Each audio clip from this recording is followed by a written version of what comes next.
au petit panel là, mais il veut t'imposer dans ton panel. Voilà. Des gens sans éducation. Voilà. On se calme, on se calme. Alors, on va continuer. C'était le tour de qui? JI, alors? JL, je crois. Madame JL.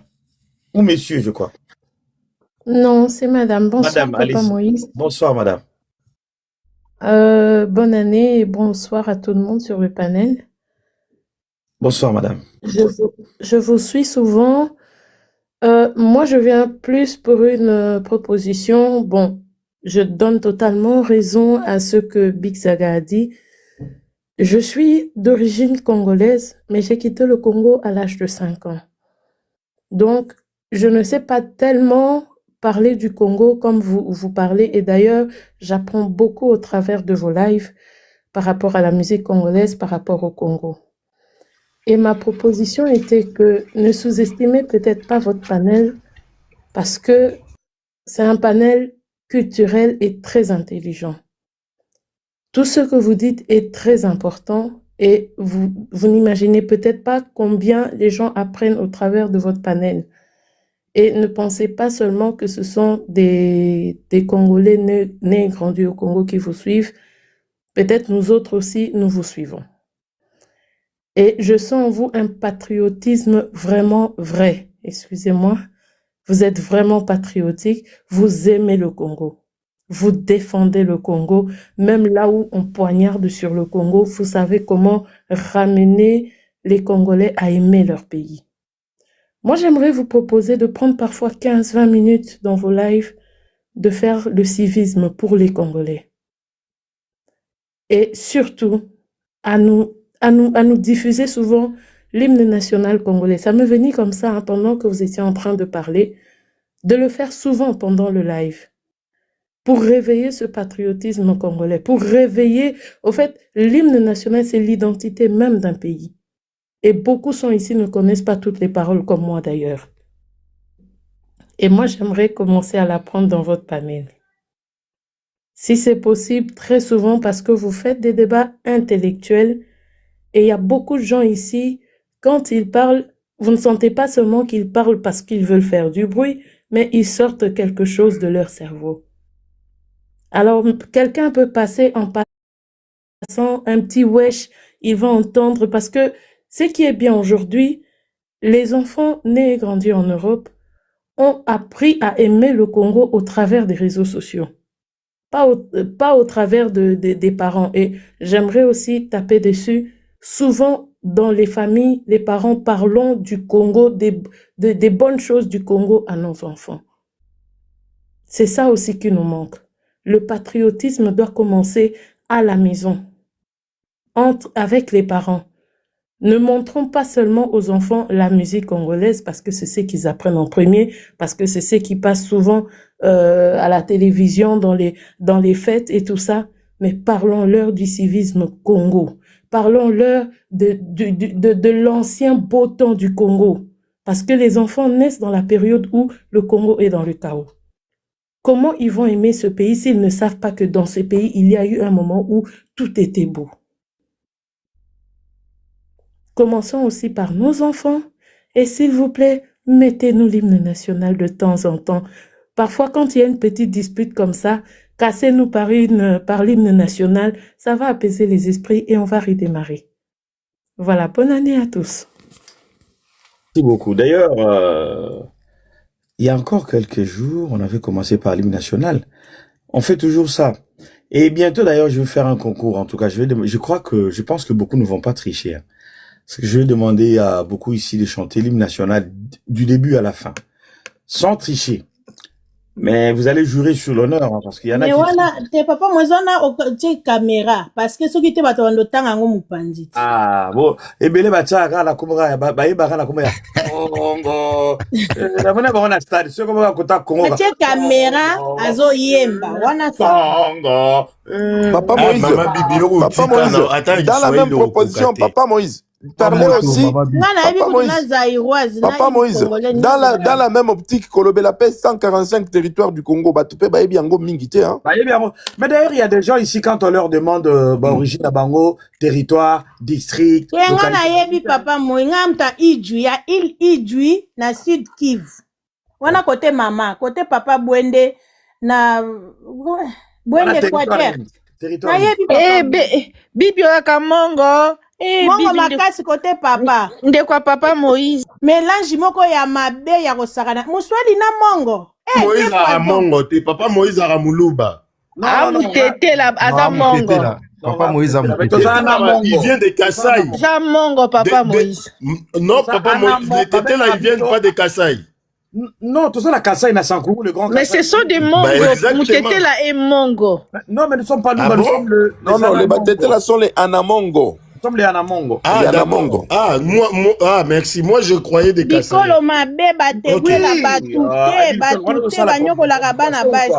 Nous sommes des Kasaï. Non, papa Moïse. Très fort, Azaki, courageux, Azaki jeune. Il faut le reconnaître. Et il y a quelqu'un qui a Mbologo. Tant qu'il y a Mbologo, viens na suko ya Mongo, le bibo yoza petit, luka bakoni banini ngamo na kolamba. Viens na ya lambie, ninge za la petit suko abimaki, so akende ko sangi, ya bikele na ozonga damazi ali. Aya boye viens na ye, ba oui bale bale yango, bazaki 4 je crois. Bale mboloko nyonso basi isi ba pimeli ye. Ah, yesuko kota saka mais comment ngam na ito luka mboloko na ye na mboloko nanga? Na pesi mino bolamba bolebo itikeli ngate bosisi nyonso bobo fana na bino pedo bozape ba ndeko nanga sute nde ba niko kenda kiti malembe ti ayiko koba na savane wana ya Sankourou un peu vers Lodja et Sankourou ya s'installer na wana ba beba na gipe Mongo ya tikala ngine côté Équateur o musupa kitaki kota basengele o musu bon voilà c'est l'histoire après on nous a raconté ça yepe likolo mboloko kako kimi. Ouais. Parce que ceux qui non, d'accord, papa Moïse, c'est intéressant. Moi, qui m'a raté les collants, Mbolo wana Mbelozo pe Lumumba te hein. Voilà. Fallait qu'il m'a pas Lumumba ça. Mongo soka lobi. Batete la baza batako pesa bango confiance te. Banga badia kambo. Mama Bibi, baolo ba makambo histoire. Mama Bibi mabe na okaya. Baolo ba makambo bien yo ta place au komi. Papa Moïse, un jour fait un jour, c'est la biso ta panel moko ya loba. D'accord. Ah, bonsoir à tous. Bonne année. Ça fait plaisir. Yaroyoka, papa Clova, papa Amiral, Peter. En tout cas, bravo. Surtout dans des Konabiso Big Zaga. C'est vrai que papa Moïse, omoni bandeko oyo bazo linga ba profiter. En tout cas na sepeli vraiment na ba propos papa Amiral alobi ça très important. Omoni bato yo balanda biso. Bazo luka siko ba profiter nde to beta na bibotu entre biso na politique eza bana ndaku. Ngai to za point de vue mon côté peut-être na ndeko na Peter. Mais makambo yo eza makambo wana te to zande bana ya ndaku. Donc bana ya tata moko, mama moko. Oyebi bandeko wana tosola na bango ka pona kaka tika tosola. Papa moi na peut donner un exemple mobo. Na église moko à l'époque na ndo sambela, tozaki plus ba Brazzavillois que ba congolais. Tozaka évangéliste moko boy kaka ya mungala bo excusenga, mazaki petro yanke. Oyebi pena beta bango bordir liboso a cher. Papa Moïse na okanzo to malil. Habitala Abi oebi ka pour amanza mende to sangana biso na bino hein. Abi en réalité pena biso bazaïro na bino ba Brazzaville to ko vendre sika mote. Abi boyebi mambo papa Moïse na yoka nzoto malili na cher. Abi makambo bino bosala biso to ko vendre boité. Donc pour vous dire quoi, en fait batwana ezaka bangote. Ba voisin na biso nyons tout. Po biso to za kaka na mutema moto lo ba mutema malamu to za na éducation wana tokoloba toloba ko teke mutema mala mais éducation wana otozaka nango ya quoi accueillir tout le monde chez nous, on est bien avec tout le monde, mais les Angolais pareil. Combien de Congolais au ba okufa na Angola? Les gens là ne nous aiment pas. Makambo basala rabiso na Brazzaville, n'a parlons même pas.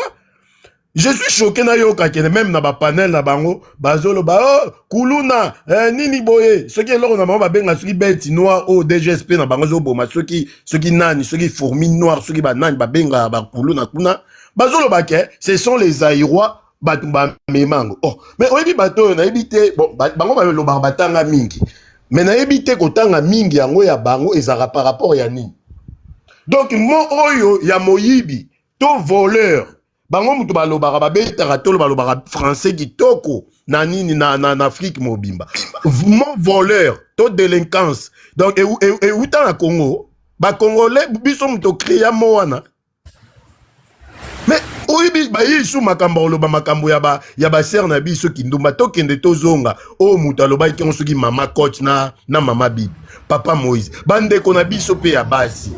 Oui, bien que là, mboka musu même en Afrique, on a tourné au Kémana. Tu n'as jamais qu'on rêvé, même qu'on tient tellement moussa pinanga kuna. Les lots au rapport oui par rapport les lots, maramba politique na biso simba te mais un jour et au simba. Yo kasi to rozalaka nde to zale. Yango moni maître amiral à lobé le moins très important. Papa bon cœur, micro s'il vous plaît. Papa Moïse, et loko yo papa amiral à lobby, bon négligé en côté papa Moïse. Ceux qui m'ont enregistré qui en ont même, fallait qu'ils aient la rata générique qui a panel. Papa Moïse, bon, il faut tout ça la très attention. Il faut tout ça la très attention. Sur to lobé lango déjà, je crois, Mwanza ou Rokabol, c'est lobé lango dans la panel.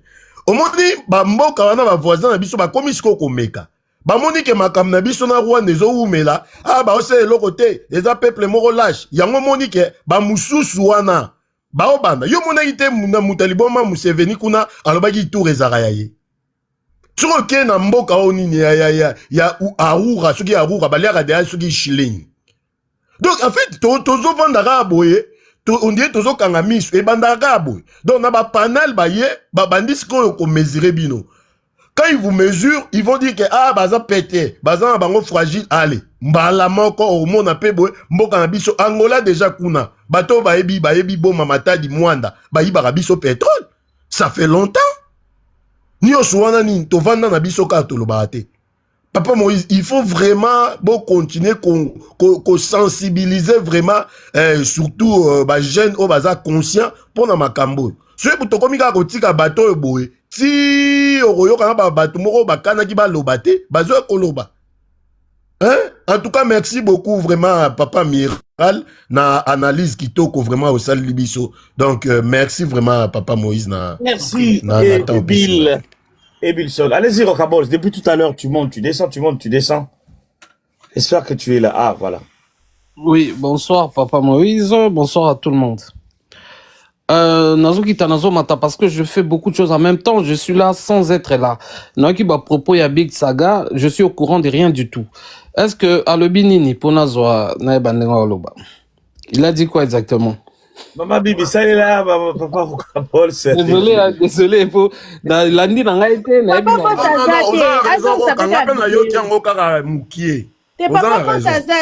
en fait, Big Zaga, le biboy. Big Zaga, le biboy. Et quand elle a bien vidéo, papa, mon explication est très bref, bah, on comprend. À tes explications, papa, moi, on comprend. On comprend, Big Zaga, le biboy. Big Zaga, le biboy, que nous devons maintenant apprendre et comprendre que Maramba Royaume Congo wana izaki histoire mais ça n'existe plus. Oui. Mon Congo ya Congo RDC ya Congo RDC. Mon Congo ya Brazza ya Brazza ya Angola za Angola. Ces pays où tout ça la frontière balinga na bango bisoté. Nga Congolais il faut na linga plus ndekolanga muluba, mungala, muswahili et savoir que tout ça biso na biso de ba Congolais. To tika ba sentiment na pamba na hypocrisie. Donc même le panafricanisme là ça n'existe que de nom. Ça dit que biso ne to cultiver parce que sinon na ba liro bozo ke nekaka o na royaume Congo makambo eso leka na est lelo ils ont risqué pe ezala déporter na ouest lobi ba ça l'appelle la même chose qu'on a pour makambo na ba royaume Congo diantoti là. Donc c'est ce qu'il a dit. Yango de créer très bien. Union so yo comme yo afingi bazombo afingi boye côté makambo belé. T'es très bien. Merci vraiment. Merci beaucoup Papa Moïse, c'est très clair et limpide. Bon, makambo ndeko wana lobi ezali makambo biso ba Rokabol to lobara mais bat bayo ka bisoté.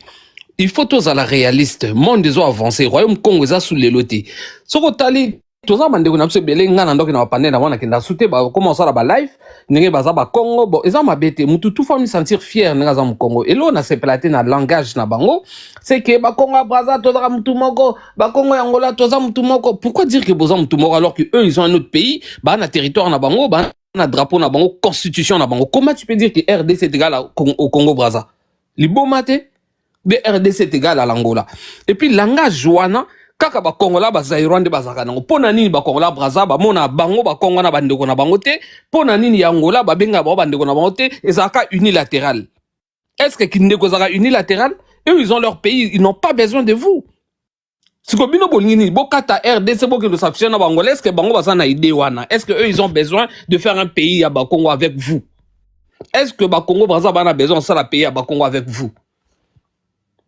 et loko bande kwa na batala te yango na bite soko zanga maele to ezaka nini na ebite kaka bino ne bozanga langage ezamboka ezali mboka moko te faut arrêter biso batete la biso ba ana mongo to tinda bino te to ezala mboka moko ça se trouve que to zana biso pe na royaume Congo pete royaume Congo ezalaki malam ezalaki royaume ezalaki les mieux organisés très bien en tout cas félicitations ba Congo to pese bino ba merci na bino makambo na tout mais ici et les cas lelo to zana RDC ou bandaki état indépendant du Congo pays mounene, pays riche, organisons-nous.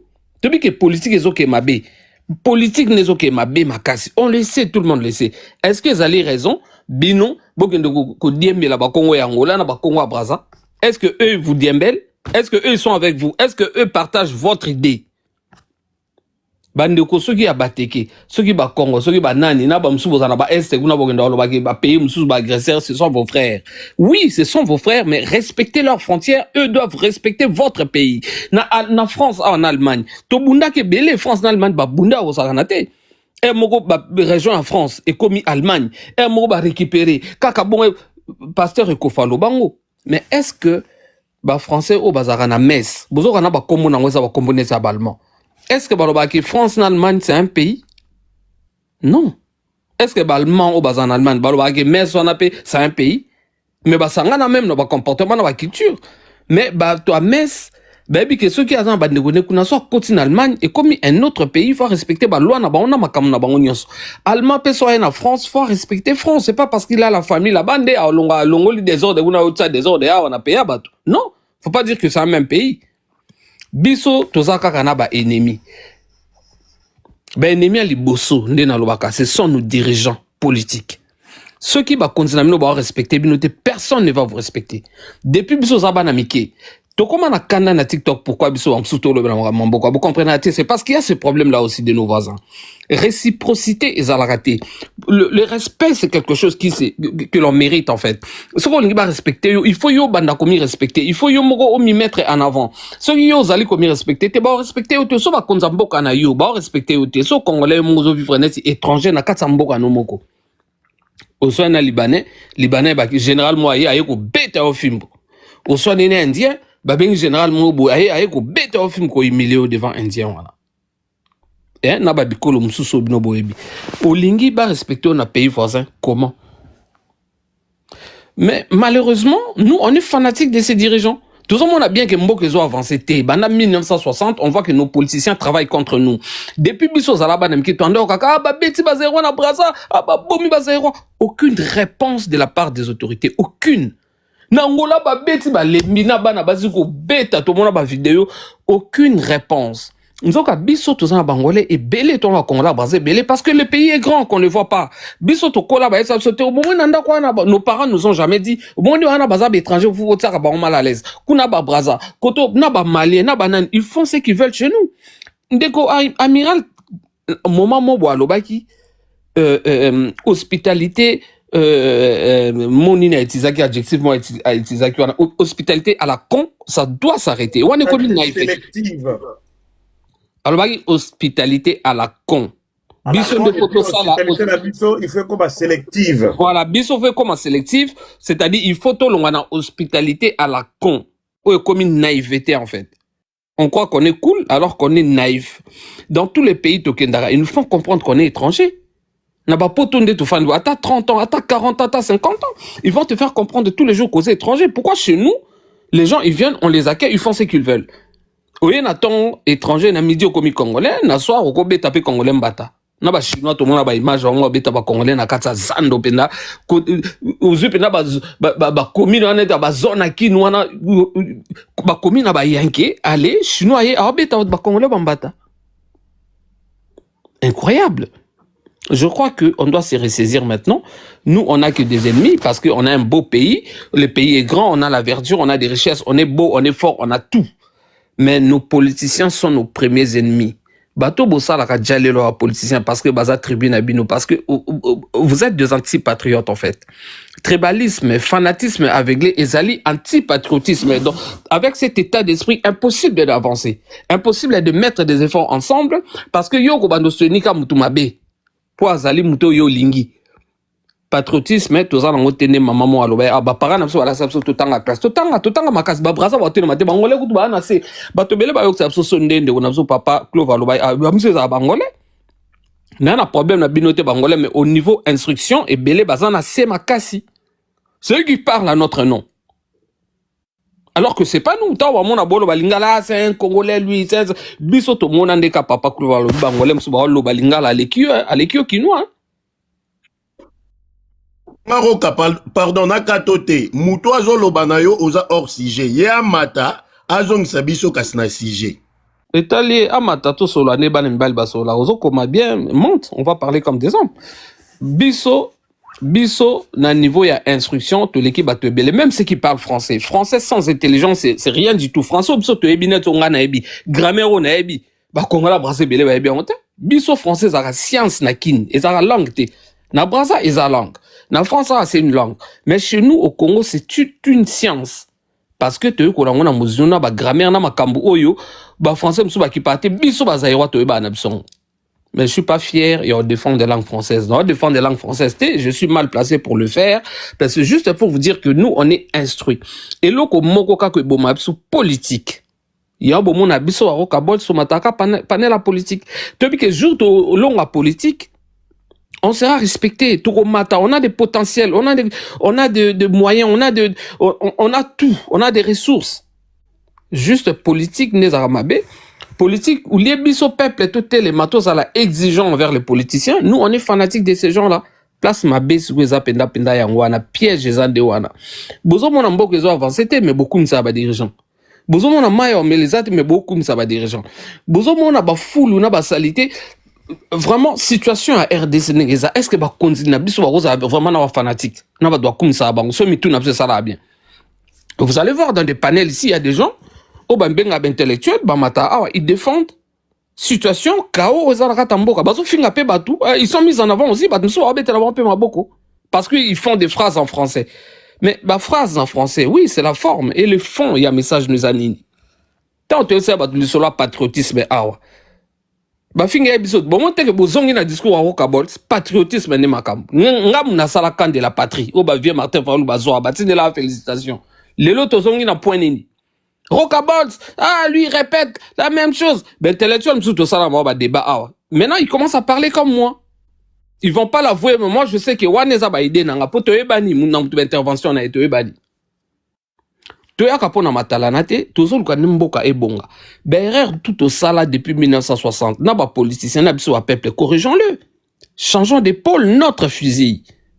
Politique zo ke mabete, toti kana nulu alubuso sa la ba ojalelu.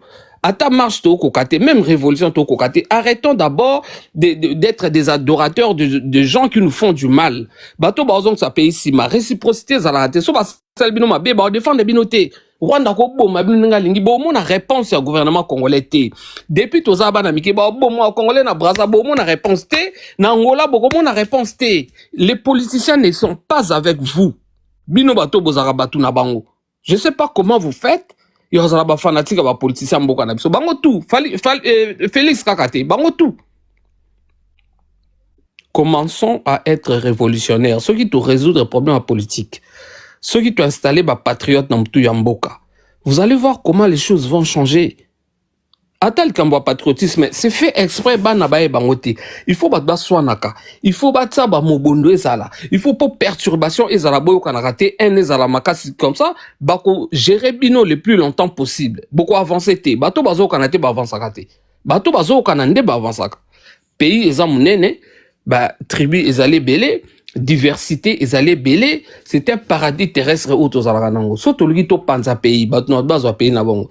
Tozala fractionné na ba plusieurs états faibles où tozala leloko moko te. Mais lorsqu'on est ensemble, on est une force. Mais on est une force seulement si on met nos énergies ensemble, si on met nos forces ensemble pour faire des choses, si on se lève comme un seul homme. Ezate bao balingi boye, bao balingi bana boye, to sangana ensemble na idéologie moko, c'est-à-dire le Congo d'abord, le patriotisme. Oh toi zo sala mabe, oh toi ibi mbongo net nga rokaboso na ibi bo défendre ngate. Na botikana ke na prison et gozong sangai, ça va me remettre les idées en place. Prison ezana oka mabete. Hein. Mutu ako comprendre erreur asala ki prochainement ça ngote ba manta na poto so sakani au mona ngo. Soit ko ba mande ko landa yo ba ko kato ba salaire ba nini tato betaki mutu so ke mpondo futaki te oko regretter non ko futango fois 5 fois 6 fois 7. Oko zonga mutu ozonga na nzela. Nous devons être sévères envers nous-mêmes. Nous devons être exigeants envers nous-mêmes déjà, ensuite envers nos dirigeants. Mboke ko bongaka soki biso to lingi ba politicien ba changer ka soki biso peuple te changer. Si nous on continue dans les jalelo, on continue na rolinga mboka te, on continue na ko kabwana ko soutenir ba Rwandais, ba nani baya ko aider biso, ba nani yo, aucun peuple ne libérera un autre peuple. Seulement si nous-mêmes on se met ensemble, to le bito telema comme un seul homme. Totika no muibi tout condamné. Ata za pire mutuna o soit aibi te za non na pembeni o salimabe. Toku fata so to mo sande ngona. Pourquoi on veut pas le faire? Merci. Pourquoi tous avoir fanatique? Big Zaga, je crois qu'il a raison. Congo et Koma Moko, Congolais tout, azwa Congolais net ndeko na ye. Soko komi nga bandeko na ba o ya Angola, bandeko na ba zande na Rwanda, yanga bandeko na Zambie te. Un peuple n'est pas comme ça. Wan ezali beaucoup mo vivre dans la communauté. Un peuple ezali ceux qui boza ensemble, boza territoire moko, boza hymne national moko, constitution moko, bozali ba ndeko. Merci beaucoup Papa Moïse Nazongisi Maloba. Merci. Je voulais faire quoi vite fait. Papa Moïse, j'ai une mention s'il vous plaît. Ouais, Papa Moïse, et là on est en bas. En tout cas, merci beaucoup Ndegonanga Rokabols. Malgré nga na ebisaka yo quand de la patrie na wana échoua, donc c'est pas le débat. Donc na ebisa yo ganga lelo tozapi. Ouais, wana daika moi une petite bordure. Papa Moïse, na nga na lobeloko moko, eloko oyo tozo bosana. Boyebi makambo ki lobby na Maroc. Boyebi ke mutu moko lobeli yango te. Tango Lumumba kwei. Mais na ebisi yo na za collègue na nga moko ya marocain to salaka na ye. Boyebi ke na ba panel ya ba arabe eloko wana créé mama na trouble ya kosakana te. Car ne Lumumba na biso akoya ki wana. Bon mon attend to polaki joueur ya Algérie moko ya petit mo mukebo akosana pe asalaki ne Lumumba salaka après akwei. Boyebi ke na panel ya ba arabe et créé mama na trouble ya kosakana te. Ba marocain ba fâché. Babi, comment joueur wana koki ko sala geste wana parce que Lumumba zo représenté eloko ya munene na Afrique. Ba Congo kaka te mais na Afrique. Comment ya koki ko sala ce genre de blague? Na émission na panel ya ba arabe, ya ba marocain, ya ba tunisien, ya ba algérien, Papa Moïse eza ya koyinda. Mais tala, biso mutu moko zo lobe nango te. Donc art oya sali wana pa biso leki nango kaka inaperçu. Mais et pourtant, ba arabe écoute makambo eza makam na bango te, mais na ba panel na bango ezo créer Papa Exactement. Moïse. Ezo créer problème. Babi, comment tu peux blaguer comme ça avec quelqu'un comme Lumumba? Donc il représente toute l'Afrique, il représente pas seulement le Congo. Donc maintenant la biso na ba panel to lo Gaï, donc je peux te dire la vérité. Dans la vérité Bilson, ndimo moninga boindeko na yo. Kurutu na yo lelo na meki kolia. Na biso vérité lobi vraiment na zalaki na kipelekese. Bon ce que zalaki batala attention maître lobi na mataki tension parce que l'air karabati moni l'air kabati biwana. La santaki on dirait ba betting eloko moko na mutum taya. Je suis resté au moins 1 heure du temps na ibaki suma comme na osala te. Nazo so papa Peter na bimaki na balabala nazo tambola représentant kutaki na live na mataki. Nazo ba kutu te ba kabana lobaki même na live voilà. Pendant il faut éviter ba âge poussani. Ouais, pendant 1 heure du temps, je ne comprenais pas. En fait, nazo kopa etu la vie, est-ce que na koufi, je suis vivant, c'est vrai. Nazo ginda kuka na makasi, na lete mbala moko na leki na metu na lali. Pona la Oui. c'était un drame. Kutu, ba tunangande ba pesinga coureur pa mo isala live, et ko sala yo bien. Ah oui, c'est ça. Donc, Oui. namona yango kutu te, yo mutu zo apprendre nga, on a monité. Motion papa Moïse. Oui, ezoleka nga collègue na nga pena musala, to sala boy. Alaki singa pena bazo betana. Donc ba marocain déjà bazanga makam na bango na ba algérien. Tellement ba yoka na raté. Tellement ba yoka na raté, bango pe ba yebi histoire à Lumumba, ba ke yekuta yeba gité. Abi oh, donc Lumumba fut premier ministre congolais et tout ça là et tout. Donc c'est un grand homme en Afrique, tout ça là abi ben oui. Abi oh. À s'excuser. Ouais. À s'excuser qui hein? Ouais, à s'excuser. Moi, na mouketa, il y a eu le Mumba, petit Mora Moukié, joué à un petit Moro. Il y a 22 ans ou 23, ils ne connaissent pas le Mumba, la nouvelle. Motion, papa Moïse. Oui, allez-y. Oui, effectivement, Makambo et Bill sont absolument bezali vrai. Na mona ba débat, eh, abano ba kolé, ya ba congolais msoube ba fâché mabe, na acte moi na salaki ya joueur, c'est-à-dire tant on va gagner à télémi na pelouse, à tombo le boko. Après lali na c'est genre votre Lumumba, à koyi à komi mawa, tu vois. Bon, moi je comprends, hein, Bano va gagner match na 120 minutes, ils allaient faciliter, c'est peut-être de jeunes, hein, ou à acte moko à déconner, ou ils condamnable, hein, na moun bat bazo condamnant fermement, mais ba congolais. Bon, je pense que ngai po na ngai nazo comprendre ngo eza jeune à saline erreur, ezali grave mais bat bazo lo belango ba pe na fautité. Parce que le monde bazali héros ya africain tout grâce à match Algérie RDC ninga na comprendre que Tchomé ou Organizaka assassinat Lumumba a été arrêté là-bas en Algérie, ça je le savais pas. Ce tout kutana na match oté. Ah bon? Oui, c'est vrai. Ah, au monité TikTok il est comme Algérie parce que Tchomé Akimaki n'exil na Mboko Espagne. Bon, on va kangaye ne sous escale l'avion. Il devait rentrer au Congo. Je sais pas qu'est-ce qui s'est passé à ça. Sous escale, c'est les Algériens qui l'ont arrêté. Moi, je savais pas. À quoi l'Algérie, non? Oui, Tchombe est mort en Algérie. La prison en Algérie parce qu'ils savaient très bien que Tchombe Mouta participé à l'Iwa Lumumba, la 67. Voilà, eux ils savaient. Talano, Rwanda, ils savaient. Babi Mouta, ils savaient très bien. Ils savaient. Rocabol, ça a raison. Je vais dire, ils savaient. Mais c'est que les enfants ne savent pas. L'Algérie a une histoire incroyable avec la R de Congo. L'Algérie nous a soutenus. L'Algérie que vous voyez là. Et c'était à l'époque l'un des seuls pays arabes où ils avaient soutenu la révolution africaine. L'Algérie a soutenu la R de Congo. Depuis le port de Lumumba, l'Algérie a soutenu l'Afrique du Sud de comment il s'appelle l'ANC de comment il s'appelle Nelson Mandela. Les Algériens c'était des grands révolutionnaires à l'époque avec le président Boumedienne. Et puis, Papa Moïse, vous savez que nzoka pays na bango comme nango Jazaïr ka obiso zalaka nango Algérie comme nango ya vrai na munoko na za Jazaïr mindele wa comme ça yango Algérie parce qu'ils avaient du mal na ba Z dans ba mom zuzu pour attendre ba comme ça yango Algérie mais outi na mon Jazaïr c'est Jazaïr quoi ça moi eloro moko ya bon que permettre s'il vous plaît ba papa vous devez 30 secondes nenga na lo ba boye bon moni ba Algérie na ba Marocain ba yokana te bayokanaka te nde bazana ta na misala na poto awa bayokana te ba des peuples balinganaka te soko moni bango gentil ya hypocrisie balingana te mais hier na match bandibu nyonso ozwi na baégyptien ozwi bandibu nyonso ya Afrique ozwi baégyptien faux Maman Bibi c'est faux sauf Marocain c'est faux Maman Bibi Maman Bibi tika makambo zoloba c'est faux on a des proches au baza sur place ou bazaki sur place c'est faux Maman Bibi peut-être égyptien tunisien mais pas marocain. Marocain, c'est l'Algérie. Jamais. C'est faux, Maman Bibi, c'est faux. Rien. C'est faux. Dans la côté de la piste, il y avait beaucoup de Marocains. Jamais de la vie. C'est impossible, Maman Bibi. C'est tout comme Nengue Maroc et Robeta. Algérie, nous sommes soutenus l'équipe aux la contre la Maroc. Papa Moïse, n'a pas un exemple. Collègue Nanga Aza Marocain. C'est faux, Penza. Papa Moïse, Marocain soutenu. Papa Moïse, pardon. Collègue Nanga Aza Marocain. Oui, que tant que tu as Moussala, mais non, mais vous avez perdu, mais l'arbitrage était catastrophique. Oui, l'arbitrage, c'était catastrophique. Bah oui. Abi, mais non, c'est impossible.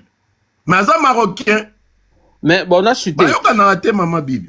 On a chuté. Donc, Algérie joue un rôle important partir histoire wana na ba te soki ngam na zapaka wana chiki on dirait ba tobele ba yoka ki on ba bete absolu solo lumumba bien ba Evariste Kimba ba acte ba sala ba nendaka ba na ninde ba boma lumumba ba Tshisekedi bango tout baliaou. Mais parti wana ya ki ba Algérien de ba kangaka ndenge chomba sukaka moi je savais pas on a découvert on kana match et Algérie. Donc, on remonte à l'Algérie autrement. La minene, Lumumba. Eux, ils sont beaucoup plus conscients que nous, dans Maramba Lumumba. Et on va discuter là, Bissomongo, bon, nul n'est prophète chez soi, ou bien des cas, tu seras moins patriote. Nous, on a bunda lobby. La note à la match, place à Batu Belé, à Salon. Tonton Mouaza, qui a ce gars, Angolais, Kamaramoto, au Lobé, on va Balinga, la mais ben infiltré à Bisso. Oh, Lumumba, Azam Yibi, Azam Foyou.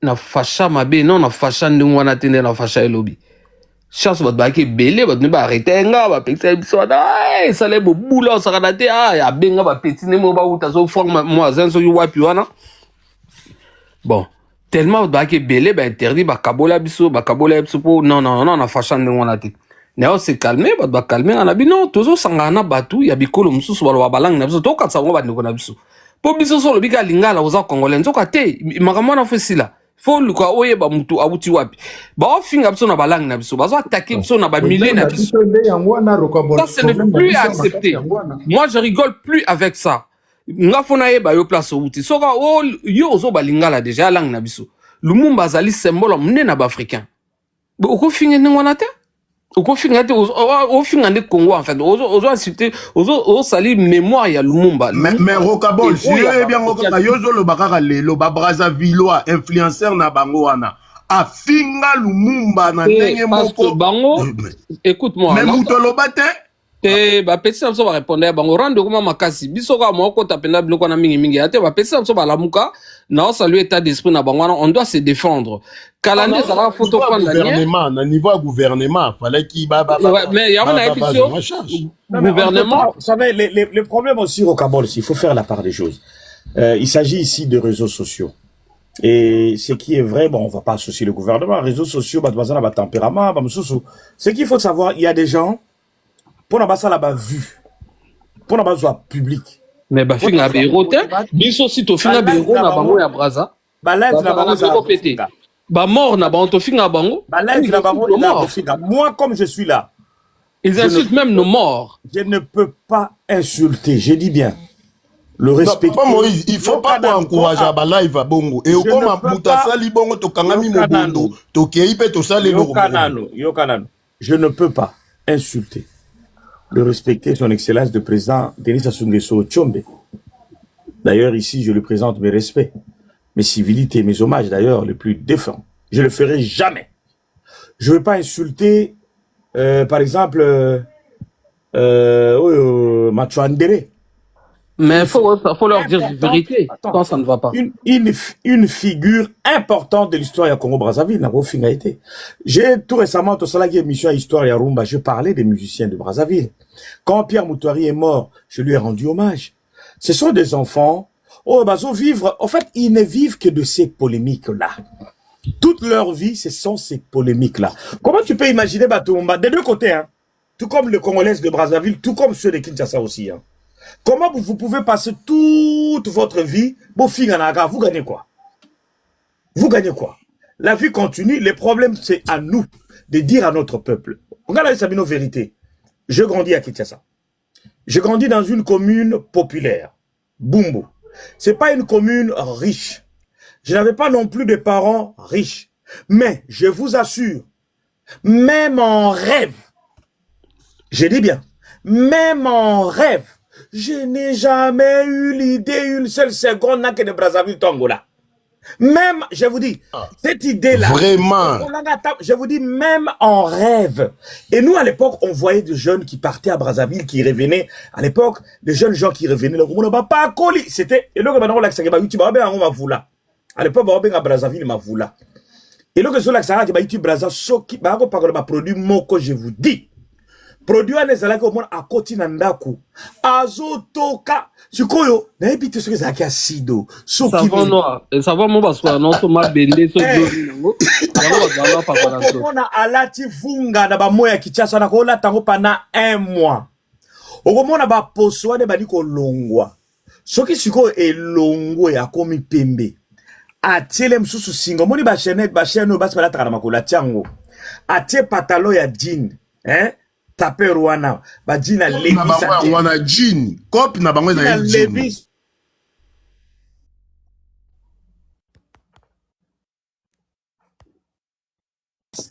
on aura besoin de baïti c'est fa baïti bavula il faut le dire parce que c'est pas un secret, il faut dire la vérité. Maramoi sap ça vient de Brazzaville, ça vient pas de chez nous. Nous on s'habillait mais la sap vient de Brazzaville. Donc bango bango les cas bango na makambango papa Moïse Toleka bango na maela ngo papa Moïse toleka bango loin la sap ça vient bon papa Moïse vous assure Siko tuna na monde entier peuple ni na beta la sap la sap vient de Congo Brazzaville. La SAP vient de Congo Brazzaville. Le mot, et c'est le mot de la SAP. Le mot de la SAP. Koyeba olata, bangonde balancer bisoté. Lumumba, c'est ça le problème. Photo moya Lumumba. Bah oui, Rocambole, ça a raison, papa. Dans la photo moya Lumumba na Kasavu. Comparé à des personnes. Rocambole, boyo kana papa Moïse. Écoutez-moi juste une seconde. Parce que là, ça devient vraiment dans les brouhaha.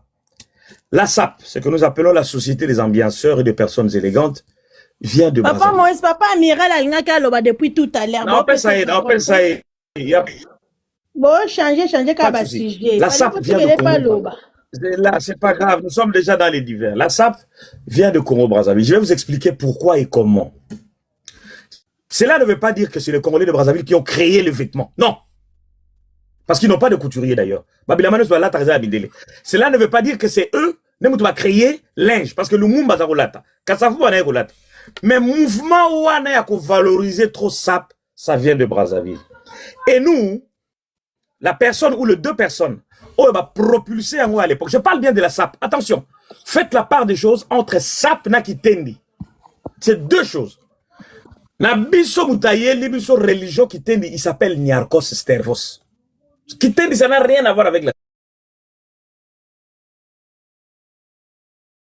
SAP. C'est quoi? Kitendi, c'est les pièces rares. C'est plus fashion. Congolais à la taramama costume. Non, c'est pour ça qu'on a Congolais bilata. Non. Ça, c'est le style Kitendi. Mais lorsqu'on parle de la SAP, c'est le Congolais de Brazzaville. Et à l'époque, c'était Papa Wemba et Kester. Il y avait un hôtel ici. C'était la Mecque. La maison des étudiants congolais de Brazzaville. Tous les étudiants congolais qui venaient ici, siège de quel métro encore qui peut m'aider ici? Je crois que c'est métro Bonne Nouvelle ou quelque chose comme ça. Et là-bas, les Congolais se retrouvaient à l'époque déjà, 80, les Congolais se retrouvaient là-bas pour avoir des défis à SAP. Et à cette époque, dans les années 77-78, Papa Wemba déjà comme Goya Poto. Papa Wemba Sukoyo a quel local azaki Mastana Niarchos. Et que Niarchos était ami déjà au Congolais de Brazzaville. C'est là où Papa Wemba lui aussi, il s'est mis dans ça. Papa Wemba comprenait que à ce qu'il a associé, et lui, il était un peu mieux en avance parce que Papa Wemba déjà sur le Kalago Lingabilamba. Donc, de là, Papa Wemba et Kester, propulser beaucoup plus mouvement à SAP na Congo na biso. Mais cela ne veut pas dire que métro République. Métro République, comme la SAP vient de Congo Brazzaville, que Baronde va l'équipe à non. Mais les mouvements SAP, et ça la question, c'est l'histoire. Cela ne veut pas dire sur le Bongo, au renier, au nier, Congolais, au qui non. La SAP, c'est les Congolais de Brazzaville. Et d'ailleurs, au moins, Baron Bazan a style Otobengaka, un peu style anglais, français aussi, mais italien, mais beaucoup plus anglais. Ben, bazar, SAP, pour la bango, ils ont costume, ils ont cravate, ils ont pantalon, ils ont bien été multicolore, wana. Ils ont quitté l'histoire, après, vous allez, ça, c'est un autre débat. Après, on mélangeait ma couleur. Ça, c'est, pour eux, c'est ça, la SAP. Pour un Congolais de Brazzaville, parce que pour le Congolais de Brazzaville, lorsqu'on parle de la SAP, c'est bien sapé, c'est-à-dire costume, cravate, chemise bien, pantalon, et bien agencer les couleurs, et surtout bien combiner les 3 couleurs. C'est ce qu'on appelle la trilogie de couleurs. Donc, un peu les styles dandy. Les styles dandy. Comme fonctionnaire. Et moi, personnellement, ce n'est pas de l'orgueil. Ce n'est pas de l'orgueil, ce n'est pas non plus rabaisser quiconque. J'aime ces styles. Moi, si je veux m'habiller, je m'habille comme ça. J'aime ces styles. Mon style à moi, c'est ça. C'est un peu costume, cravate, nœud, rien à compliquer, couleur. J'adore ça. Parce que c'est le style anglais. C'est vraiment... Exactement, j'adore ce style parce que ce n'est pas été créé par eux. Ils ont valorisé ça. Nous, on n'aime pas ça. On te comprend. Ils ont juste... Non, c'est pas... Surtout elle a télé à Banabasi. C'est pas question. Yo comprendre papa Moïse que yo lobela lelo. Yo comprendre te mam papa Moïse. C'est pas question d'aimer. Maintenant, c'est pas question d'aimer. Maintenant, si on regarde par exemple dans les États-Unis, Rocabol ça ose la parole tout à l'heure. Les Américains déjà, dans les années 1900 déjà, on bagui la sap. Vous savez à l'époque les Américains, bango, ça qui est un peu complexé par rapport à Bassou qui crépue Nabiso. Alors pour les baïns de l'Amérique, pour être beau, il fallait qu'on défrisait Souki. Alors sur Taliming, il y a musique, il y a américain, il y a années 30, 20. Bango bazalaki au monde ba costume ya ko sakanate. Bango ils étaient déjà très en avance. Parce que la tébélé de l'Oba, c'est vrai, moi j'ai parlé de Congo Brazzaville, mais américain, surtout Indo, vous comprenez, la français, ça qui est en avance. Et à l'époque, ça qui va défriser, à bêter la nœud, à bêter le chemise d'un bouton manchette, à tirer costume. Bon, t'as la clip américain, on a un calaya, tout le monde, ouais, Job, Strong, Otis Redding, tous ces grands américains. Est-ce que, Amiral, on peut corroborer ma cabane soloba? Effectivement, Mamozo, mais ça, c'est correct. C'est correct. C'est correct. C'est bien.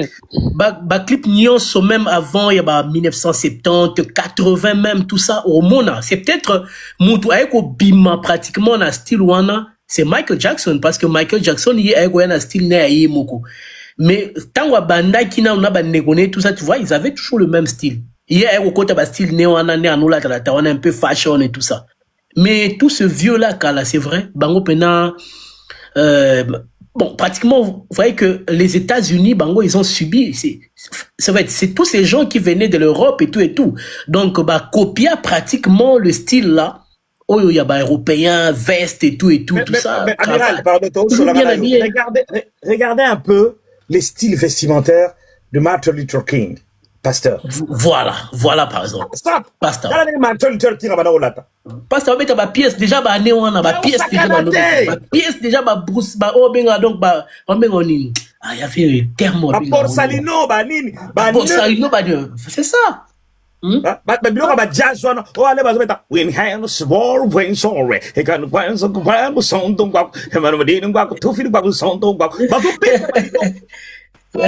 Papa Moïse, tokomi oko wapi? Kasi wana anglais, oyeba anglais. Bazobeta babiloko. Anglais na Kikongo, na Kitete. Surtout balari balata kama bemoko. Non. Polémique trop. Ima baninga baebi kolata, le Congolais de Brazzaville, totika ba polémique, c'est des gens qui s'habillent très bien. Il faut le féliciter et ce n'est pas un débat, balataka très bien. Moi, non mais papa Moïse, selon vous, selon toi. Non, selon toi, on a balati bien. Non, mais papa Moïse, bazan a raison. Yozo lobela à l'époque na bino. Mama bibi na roka ba lobela ki lelo. Ozo monde. Même aujourd'hui, comment il s'habille mal? Ça dépend d'une personne à l'autre, papa. Bouke na ba fête na bango, Papa Moïse. Neti yo mukolano lataka sumba papa Moïse atafumi. Ah wana zama.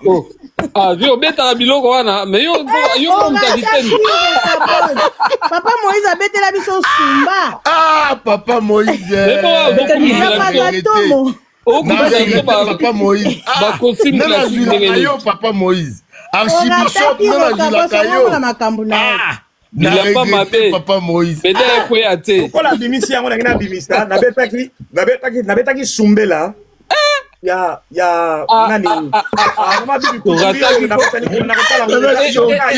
Pascal Moribito.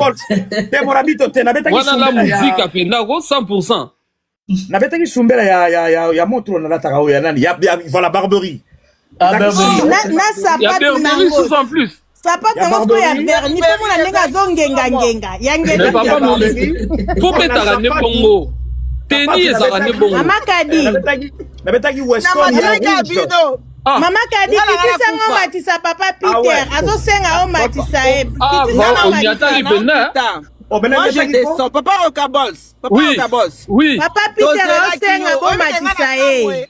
Na matika pona sumba na ngabi papa Moïse sumba penza Na rataki fort. Mama Kadi yo mona kangote. Na rataki papa Moïse natala wana seke vie beaucoup.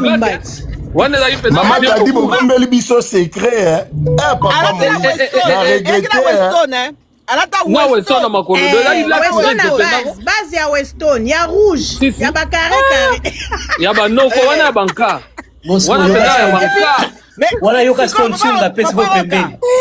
Papa Miral, Mansunga solambwa isanga jamais.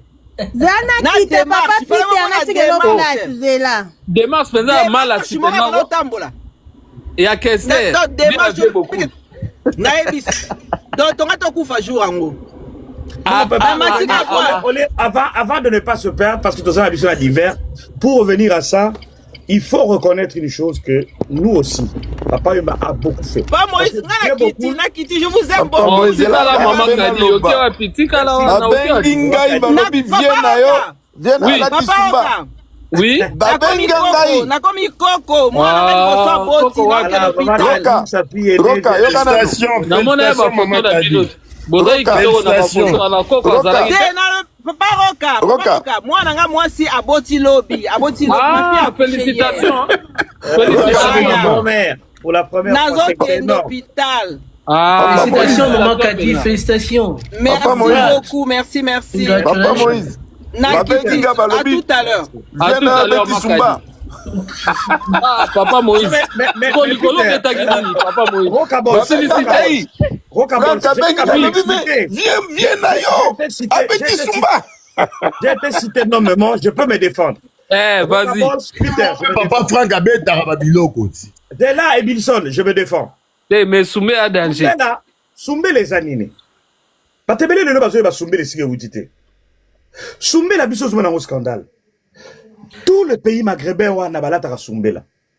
Ba Pakistanais bakenda kosambela ngo wana ndenge moko te wana eza mpona losambo Papa Moïse yoka c'est la mango yango wana Hitler bana beta ngo omoni roi ya Maroc pantalon ya lataka na César Soumbela oui ya tenia ba prêtre ya ba grand ba roi ba non la tablamba bongo ba roi ba la tablamba bongo Hitler baza na pantalon mo voilà d'ailleurs Koutou et ça meilleur style pourquoi parce que très souvent so ça muta costaud ça te protège même entre jambes na yo et ça va bien et ça va bêter on bêta ki ngo Papa Moïse nganda aza choqué nga mona on a choqué nini oh Ebilson yo penga na comprendre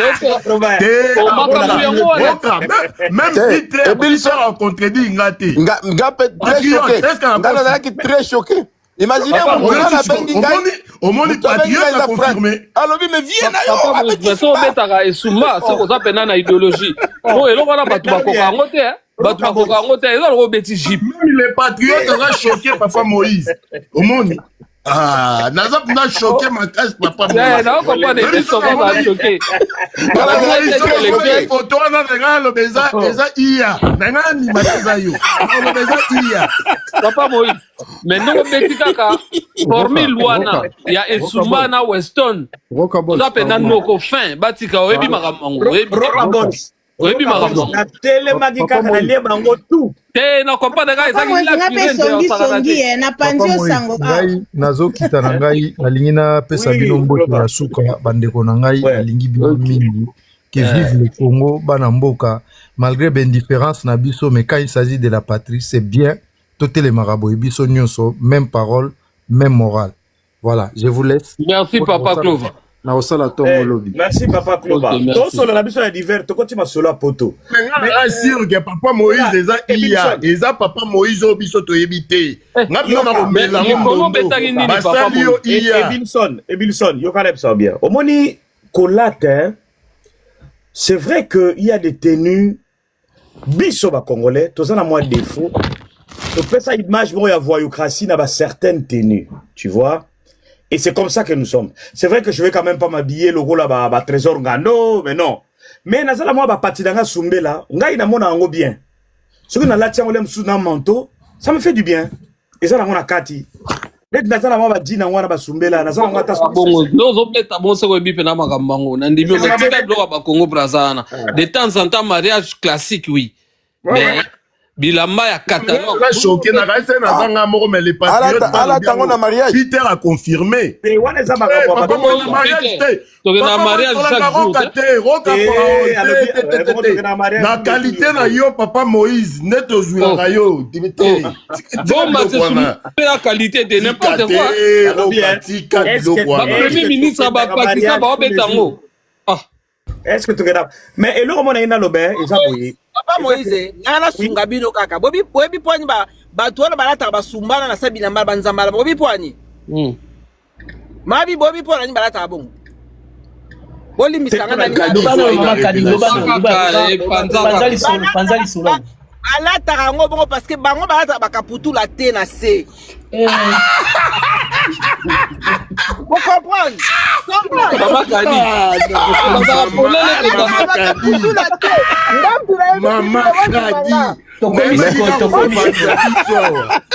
Maman Kadi. C'est une vérité penza. Bon, c'est quoi, na ba chaleur ezalaka na bamboka wana kozala ndenge. Donc c'est ça mon pépé ventilateur. Maman Kadi franchement, inspiration où tu vois. Maman Kadi siko balata bongo saka pour tout le ko diembe la teza lo kwa nzete apa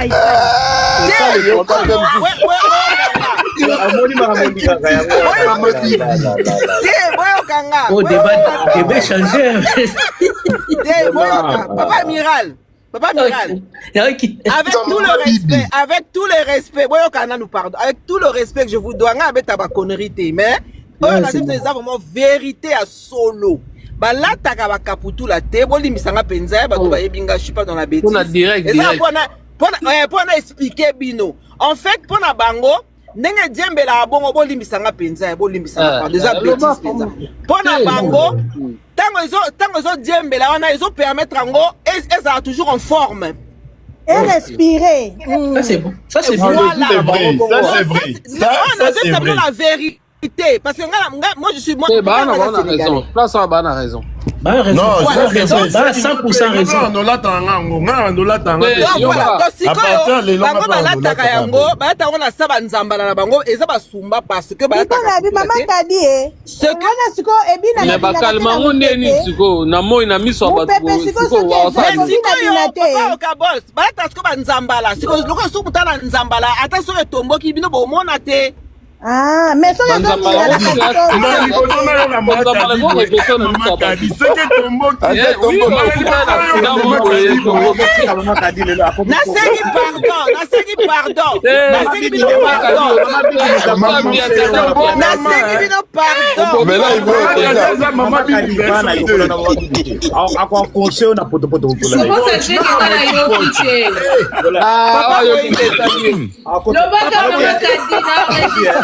Papa Moïse.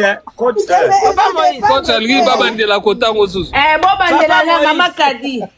Papa Moïse, mais ils ont dépendre. Ce qui mususu c'est bon. Balata babaka les santé batwana. Eza pour nana éclairé. Moi je suis pas dans la bêtise.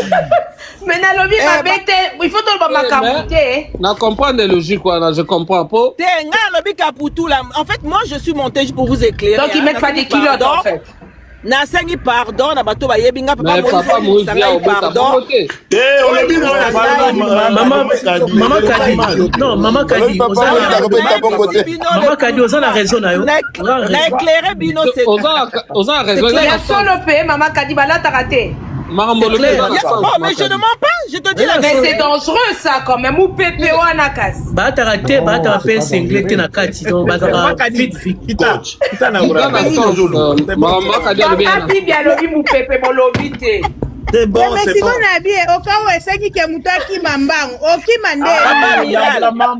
Bon, mon Pépé, on a ça soulevé là, on s'est soulevé. C'est fini.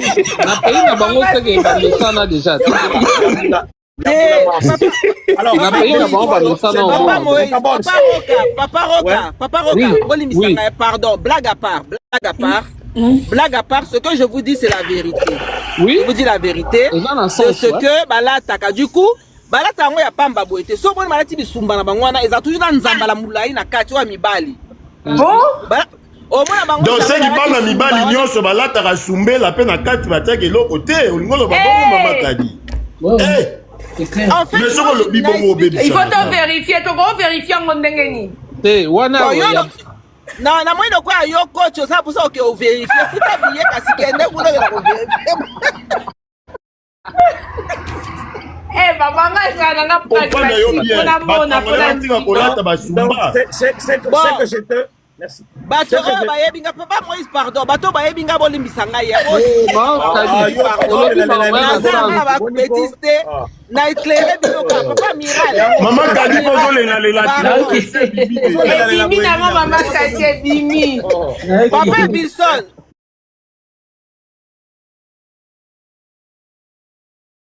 Papa Bilson, tika no ngai na éclairé bino parce que vous avez mabunga.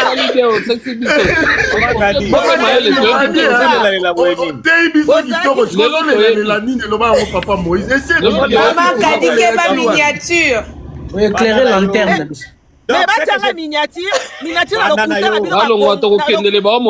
Merci beaucoup. Merci. Donc c'est que je veux dire, parce que tu vas dans bête à l'isolant moni lelo oyo parce que tu as besoin d'hiver aussi ça il à l'hiver lelo oyo tous dans la sincère rocabols au moni la sap lelo makambo etali bilamba ils le romo koti biso ba congolais trop au moni attendez toi na panel boy ils le jouer mama bibi ba coach ba Peter ba tutu ils l'amiral au moment mutu nyonso azatane loko moko komba na ye ya bibi mama bibi asapaka le 8 mars maputa ya ça me ba français mingi keba ta ba fête au moment azala weston na ye azala mo Spencer moko boye azala mo lamba moko boye somba azala mo ba triple semelle ali ba mama ba sac blouson surtout blouson et rozangate c'est dans le sang mais c'est comme ya mwindo rozangate.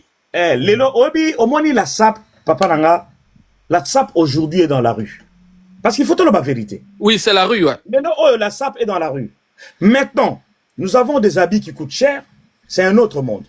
Et nous avons aussi lelo Turquie na Chine. Ba baby sima. Oh lelo okuta pe mutu musu na fête. Na sac ya Louis Vuitton. Soki yé moko te na munoko na ye yebisio ke Louis Vuitton o ezaya Turquie o yebate. Que personne ne te trompe, Louis Vuitton et à Turquie, na Louis Vuitton original, pareil au Kolongola, oui, le comment bon. Mais yo Louis Vuitton na yo somba qui na Louis Vuitton, au soignant peut-être 5700 €. Mais Louis Vuitton, oh ya somine na Turquie, sur un qui chance c'est koti, à soignant on a 100 balles, à 50 balles. Vous comprenez? Moïse, non, Louis Vuitton, Louis